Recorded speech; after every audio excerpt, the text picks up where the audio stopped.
Hey, Pastor Andrew here with another weekly vlog. As many of you know, my bachelor's degree is in history and military, specializing in military history, and even deeper than that, I know one of my favorite topics to study growing up, and especially in college, was World War I. was one of those weird kids. Everybody in America is all, yeah, World War II, Patton, Eisenhower, D-Day, all that fun stuff. And then there'd be me, I'm like, yeah, the first Battle of the Marne, and Cantigny, and, you know, all that stuff, all these different battles, General Pershing, all that. But one of my favorite stories from World War I was in aviation. And a lot of the times, you know, aviation was new during World War I. This idea of putting yourself in this contraption made of wood and canvas, and we would then go up in the air. And aviation in the military actually started as observation. You know, they'd fly their planes and they'd look and see what the trenches looked like. They could see what the artillery batteries looked like. You know, they could start taking pictures to get a lot of good recon and, you know, understanding what you're about to fight. Well, then, good old humans, we got this great idea. Well, why don't we start shooting at each other in the air? And so pilots, they actually start bringing revolvers with them, and they'd pass each other and they'd start shooting at each other. Well, then it evolved more and more, because what do we do when we have a gun? We want to make a bigger gun. So they mounted guns onto the airplanes, and before you know, we now have this whole thing of Army aviation. It's not just reconnaissance, but now we have actual aviators that are learning how to dogfight, learning how to shoot each other out of the sky, you know, putting bombs on your airplane and dropping bombs on the enemy. And so we have this whole new method of warfare. Well, one of the big things with aviation is it's expensive. You know, anything that's new costs a lot of money. So, of course, who were the people that flew? The rich and famous in Europe. Well, turn of the century, you know, one of the big things that's still popular in Europe are, you know, families, you know, the royalty. And these different families, they would have their unit crests. And so what did they start doing? Well, these families, they would have their squadrons, and before you know it, they would start handing out little medallions to their aviators, so you would then know what squadron you were flying with. Well, as the story goes, there was a squadron that got into a fight with the Germans, and they all got shot down, but one of the pilots survived the crash landing between the trenches and goes running back to the western front and gets to the French trench line. Well, of course they think he's German, and they put up their weapons and surrender. Well, he pulled out that medallion and held it up, and the French, they recognized that crest, and they let him go free, and obviously went back to his squadron. Well, it started a great tradition in military history. They're called coins. So now in the American military we have coins, and it's a little different, but we get coins now. This is one of the ones I earned from my first enlistment, and it's got my unit crest on it, the rank, which was a full-bird colonel that awarded it to me, and then on the back it again has our unit crest and then all the different branches that fall underneath that unit. Nowadays, you get them for, doing a good job. For this one, it was for doing consecutive fire missions. It was in a training environment, but doing consecutive fire missions, and I did a really good job, apparently, enough to get a coin. But what's cool about it is you have your unit insignia. It has my unit patch on it that I can recognize, that people can recognize right away.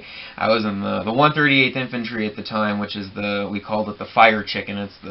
It's the phoenix coming out of the flames, and then on the back it's our actual unit crest with the fleur-de-lis on it, which goes back to the engineers. But the thing is in the military, whether it's on a coin or it's on your shoulder or whatever it might be, it's an identifier. During World War I, that aviator would have gotten shot more than likely and died, but luckily he had a way of identifying himself, so he didn't get any friendly fire. So I gotta ask yourself, challenge you this week, how do people know you're a Christian? how do people know that we identify with Christ? Because 9 times out of 10, I think we don't. A lot of times we think the only way we can do that is wearing, a Jesus T-shirt with a cross on it, or a lot of times we wear a necklace that's got a cross on it, or a ring, or whatever. We think we need to actually have something physical so people can identify who we are.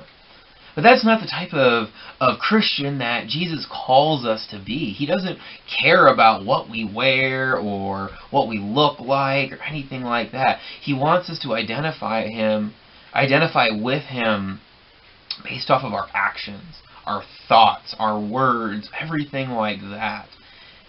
And the problem is anybody can throw on a T-shirt, Anybody can get a coin. Anybody can have something like that in order for people to think we're Christians. But that's not the case at all. God wants it. It's deeper than that. It's more than just that.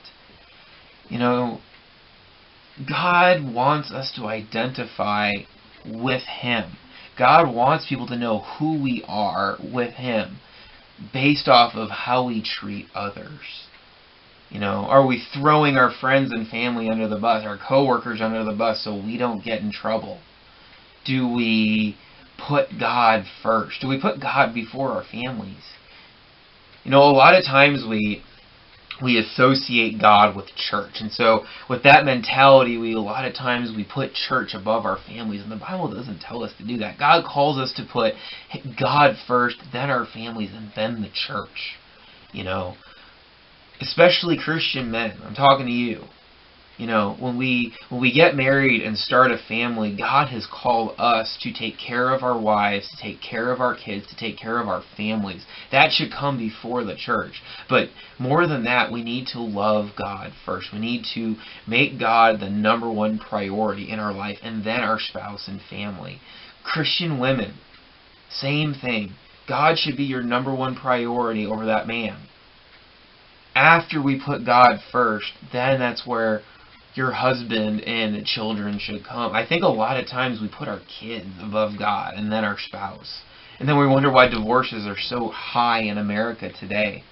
But we need to find our identity with Christ. And again, it's not a T-shirt, it's not a hat or, any jewelry, but it's how we carry ourselves. God cares about integrity. God, it's when nobody's watching. That's what matters. That's what we need to identify with. We don't need to identify with a certain denomination or a certain church or a certain teacher or anything like that. Paul's very clear about that. Identify yourself with Jesus Christ. Nobody else and nothing else. So again, this week I challenge you. How are you identifying with Christ? Are you identifying with God? Are you identifying with what you believe? Or are you identifying more with a person or a thing? Because that's not what God wants to do. That doesn't save us. Have a good week.